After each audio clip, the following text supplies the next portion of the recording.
Okay, alright.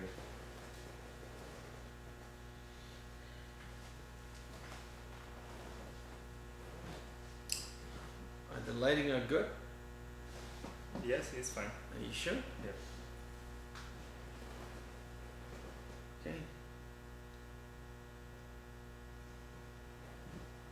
I'm ready. Okay. Assalamu alaikum warahmatullah. Welcome to the MuslimEntrepreneur.com. Here, I'm your host for today, Umar Boy. I'm really excited to be with Sheikh Said here at the Sakina Center in Toronto. And we talk about success and what brings success, etc. I wanted today to have an Islamic perspective on that subject. Very important subject for the Muslim entrepreneur here. So welcome, Sheikh. Thank you very much. May Allah subhanahu wa ta'ala reward you and give you a success that you are looking for. Inshallah. Jazakallah.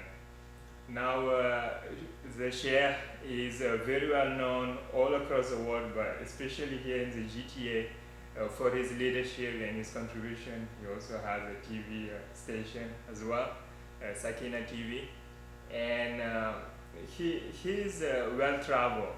Now, Sheikh, what do you think about success?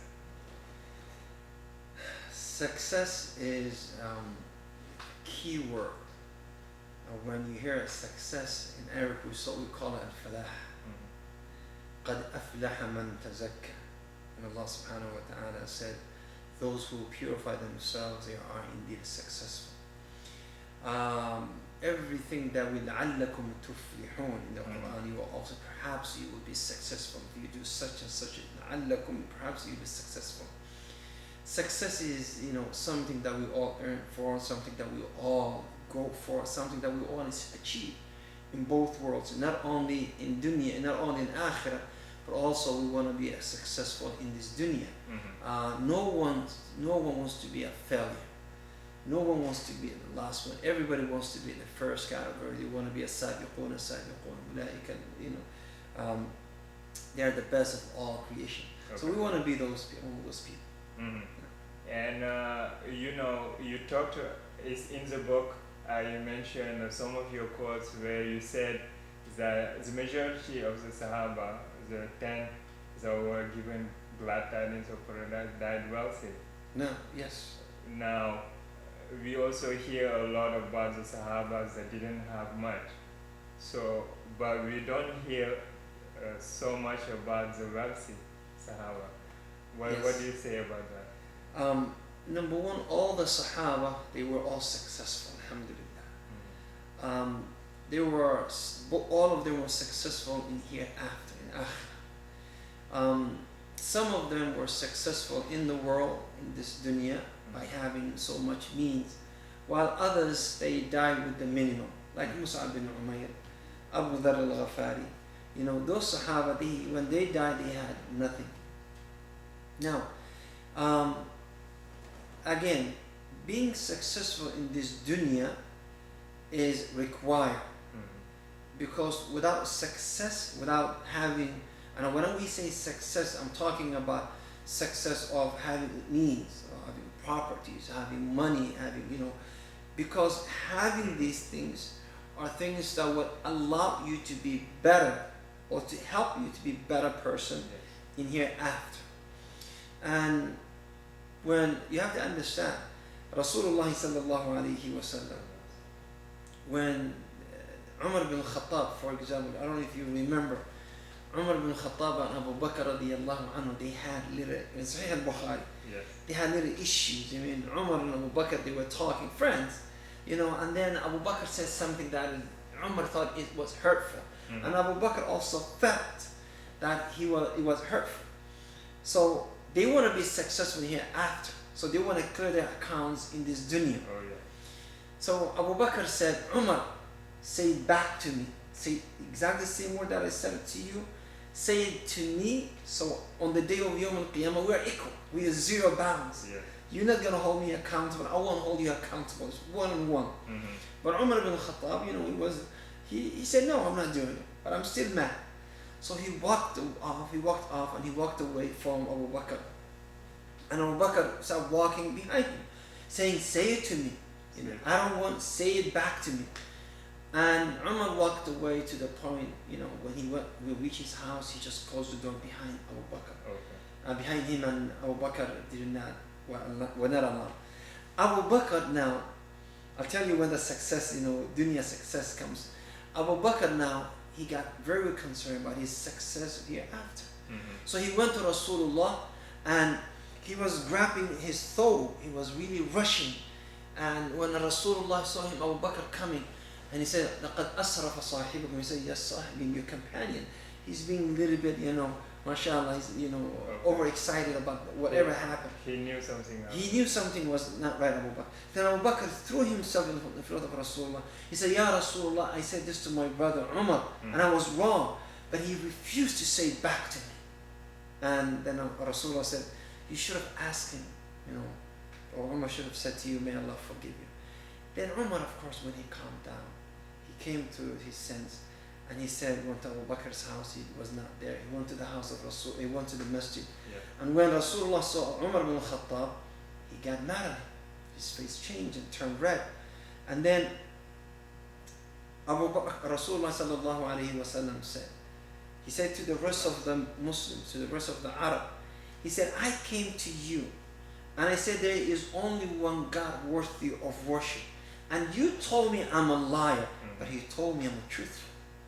You would hold all your money for me when I needed, but he gave it to me. So here, the shahid, the lesson that we're learning is, like, how the Messenger of Allah were able to survive, how was able to, give so he can spread the word of da'wah. Because of the means that was provided to him through Khadija, through Abu Bakr as-Siddiq, through those who had means. When Jaysh al-Usr, when Uthman bin Affan radiyallahu anhu, when Rasulullah he said, we're going to a journey. It's not like a picnic. This is a war. You're gonna go get killed. You're gonna go kill someone. You're gonna go get injured. I need people with wealth to come and donate. Donate. So Uthman bin Affan, Rasulullah, it's like we do fundraising for Ramadan, 27th of Ramadan. Who wants to give this? Who wants to give what? Rasulullah said, who wants to give fi sabilillah? Then Uthman bin Affan radiyallahu anhu, he said, I'll give the Messenger of Allah 100 loaded camels, which means it has everything, food, weapons, it's loaded. It's like a 100 trucks. Oh, 100, not even trucks, one of those, military trucks that has all the ammunition, all that. And then the Messenger of Allah, he knew 100 is not enough. And then he continued. And then Uthman bin Affan, he came from the other angle and said, another 100 Rasulullah. And then the third, another 100, all Uthman. Look, it was from the wealth of Uthman. And then that's when the Messenger of Allah said, ما ضر عثمان ما فعل بعد. Nothing would harm Uthman after today, because he purchased his Jannah with his needs. In Abdurrahman bin Auf, one of the Ashara Mubashirin bil Jannah. In the Athar we have that he bought 1,000 camels into the city of Medina, to the point that some of the Sahaba in the city, they thought there's an earthquake. And imagine one little city and that was moving that much, 1,000 camels walking towards the city. And then after, when he reached there, he said, all of this is a sadaqah. Oh, he gave it all away. All of it. See, if you poor, you won't be able to do this. You won't be able to build a masajid. You won't be able to help the needy. You won't be able to prepare these, people to be a da'is. And this alim, Abdullah ibn Mubarak. Abdullah ibn Mubarak, he had the greatest scholar of his time. And he himself was a scholar. But he was not a scholar who would sit and teach in a halqa. You know what? He would not sit. He would not sit much of the time, even though he was a muhaddith, he was one of the greatest scholars. You know what? He was a businessman. And he used to say, not for the love of business that I'm doing business. No, he said, because I'm sponsoring so many hundred scholars to teach. So he rather making money not for himself, so he can take this money, you know, give this alim, great scholar, Okay. give this another great scholar. I said, you don't get up in the morning, try to earn your living. Yes. I'll give you a full salary. Focus. Focus on teaching. Let me be the one who's, you know, earning for you and the rest and for myself. You know.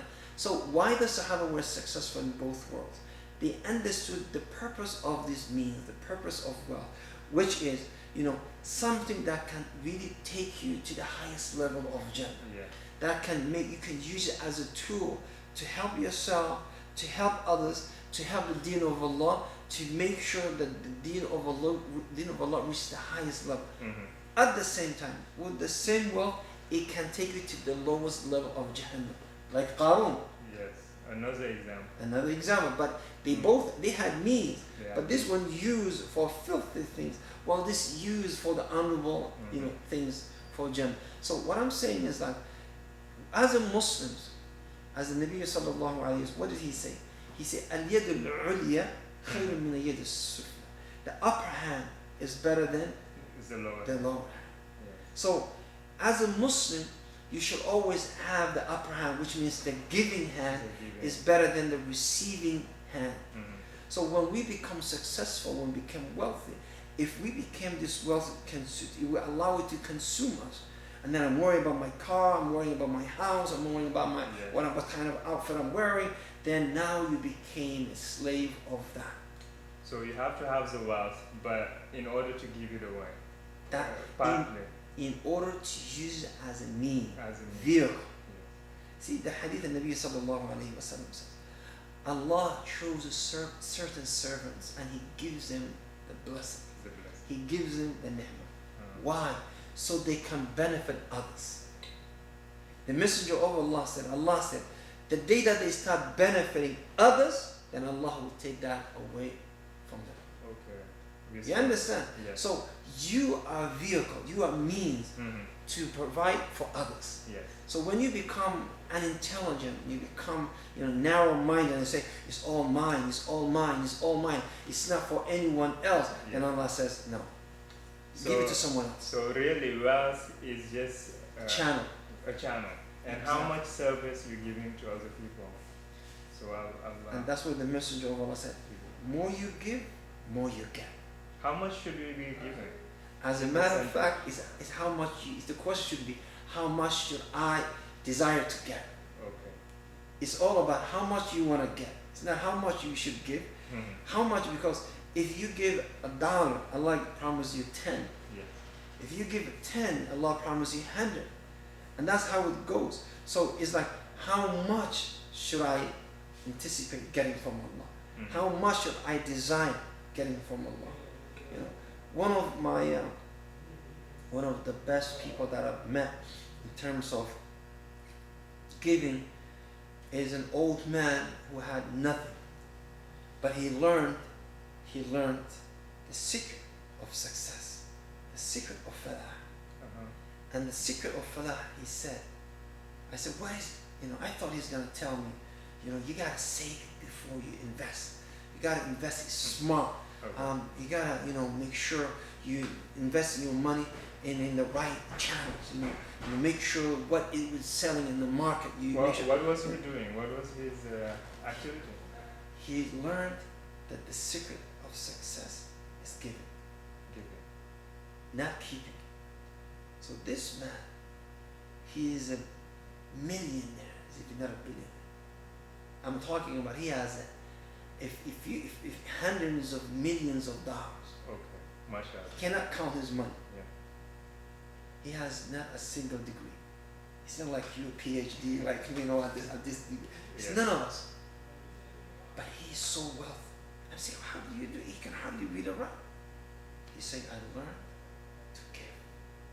And I test it. Every time I give, I get more. He gets more. So I said, wait a second. Why am I not intelligent enough to give more so I can get, minimum 10 times more of what I give? Right Exactly. now, brother, if you sit with Bill Gates, or if you sit with any of those, successful people, and you say to them, and he says to you, whatever you invest with me, whatever you invest, I guarantee you 10% increase. 10, I'm sorry, not 10%, 10 times more. 10 times, 1,000%. 10 times minimum. Yes. And I will give it to you immediately. I wouldn't hesitate. You will not even hesitate. You will go and borrow from your parents, borrow from your friends, because you will pay them back soon. Yes, yes. You will go to your account and take everything from that account. Mm-hmm. And this is a human being who may forget your face and your name tomorrow, who will forget, who may be busy with other things, who may even die after he takes your money. Yes, yes. But Allah the Almighty, the most powerful, He is telling you, I guarantee you, and guess what? 10 times is only minimum. It can go up to 700 times based on your intention. 700. 700 times. Okay. And I said, Wallahu wasi'un alim. I said, and beyond that, Allah is known. Now, if you have one drop of common sense, would you not spend, with Bill Gates? You would invest that money with Bill Gates because he said, if I don't do it, I'm an idiot. Mm-hmm. But Allah is saying, I guarantee you the return, and it's 700 times, 10 to 700 times more. But you have to have that belief that you have to have it's the going need. to come. You have to have that. Yes. And that's why this old man, he had. You know what he does for Ramadan? This guy, he has factory of, he packs sugar, rice, flour, Okay. oil. You know what he does? Month of Ramadan, not a single penny comes to his account. Everything. He has trucks, and I've seen it with my own eyes. He has trucks that one truck after another, everything is loaded, gives to Masakin. Okay. To the beginning of Shawwal, he gets 10 times more than what he can. Okay. And that is a true success. That's a true success. No. But again, you need to understand what it means to have trust in Allah. Mm-hmm. You understand? Yeah. And there is also a section in the book where you talked about how some wealthy people will live, especially in the West. People glorify and they say you should be kind of stingy and live in a small house, drive an old car, etc. But you're saying that that's not the Islamic perspective. No. Islamic, from the happiness the Messenger of Allah, or from the happiness of this life, is for you to live in a spacious house, for you to ride the best mount. And those days it were camels, cows, horses. So, from the happiness is to have a good wife.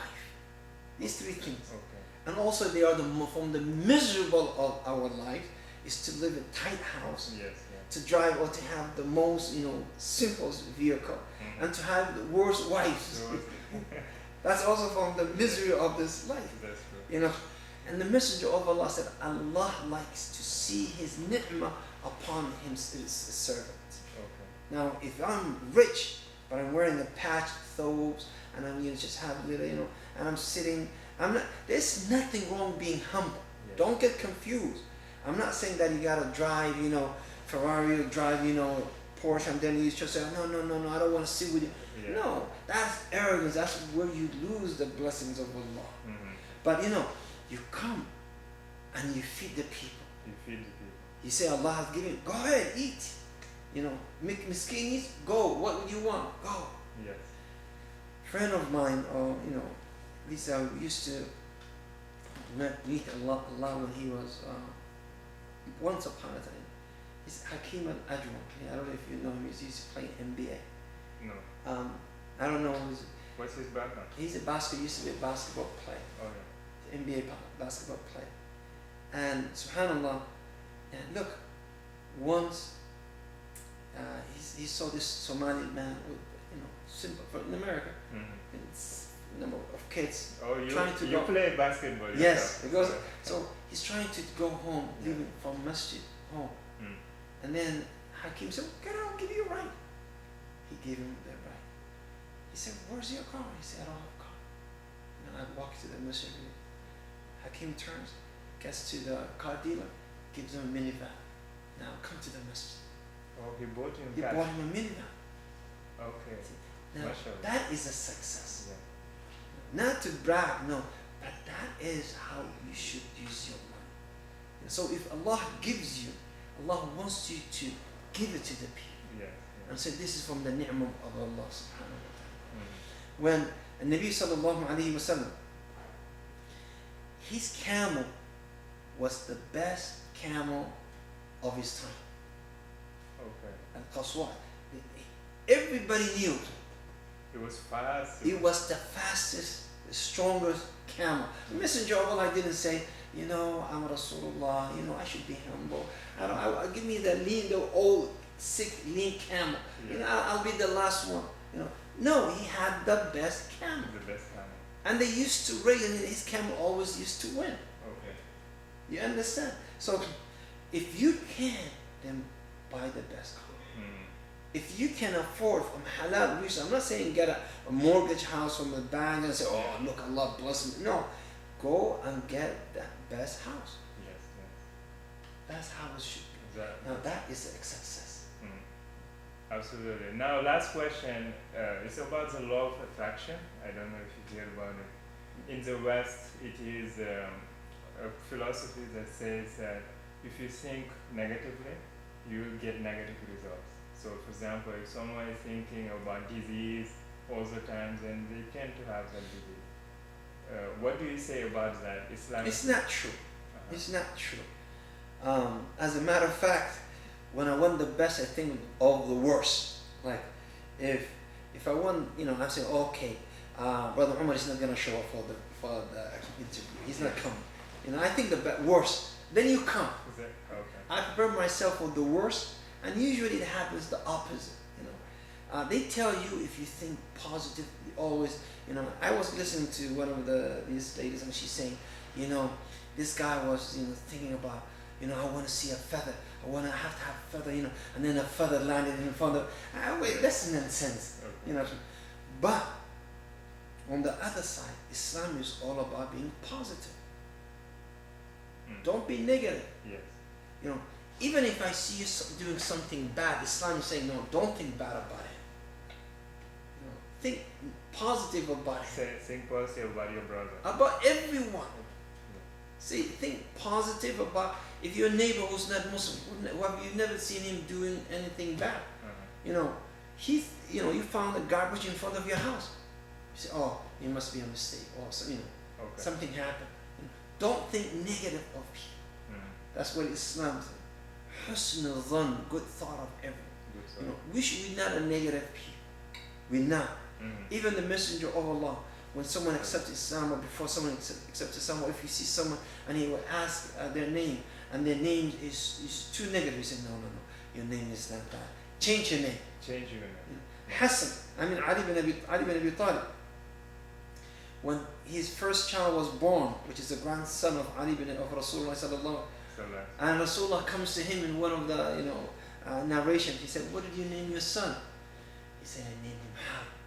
Okay. What does Harb mean? War. War. It was a name that it's Abu Sufyan and bin Harb. His name is war. So war was an aggressive name to show that we mean business. Yes. So the Messenger of Allah said, "No, his name is Hassan. His name is good."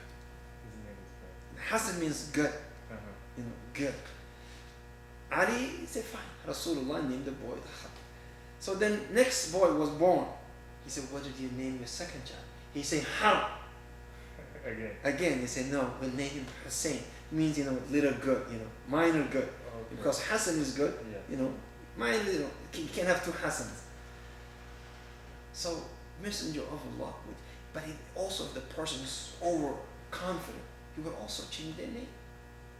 If some the person is like one of the persons said, my name is righteous. Okay. I said, no, you went too far. وَكَذَلِكَ جَعَلْنَاكُمْ أُمَّةً وَسَطًا. Allah said, we made you the middle path nation. So you have to be in the middle. You can't be too negative. Yes. You can't be too overconfident that you don't see exactly. Otherwise, you're gonna walk into the red zone of arrogancy and being proud of yourself. So Islam is not. Islam, we have to be positive all the time. Positive with our spouses, positive with our children, positive on your job, positive with everyone, but not arrogant. And always have good thoughts and good ideas Good for idea. people. Yeah. But just because you have bad ideas doesn't mean it will happen. We believe as Muslims everything is being written, qadr. The Messenger of Allah said, رُفِعَ الْقَلَمُ وَجُفَّتِ الصُّحُفُ. He said the left has been lifted, the pen has been lifted, and the page are dry. The page there, right. So if the page are dry, then there's nothing can be changed. Okay.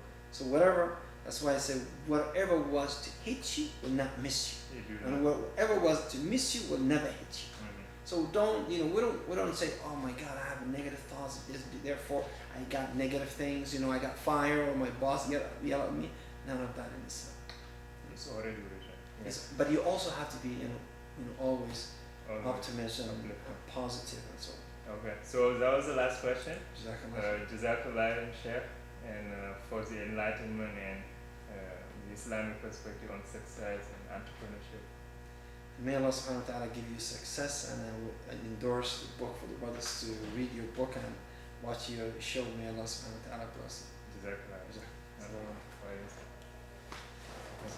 Now I have to run Yeah. to Actually, I do have my child here. Maybe.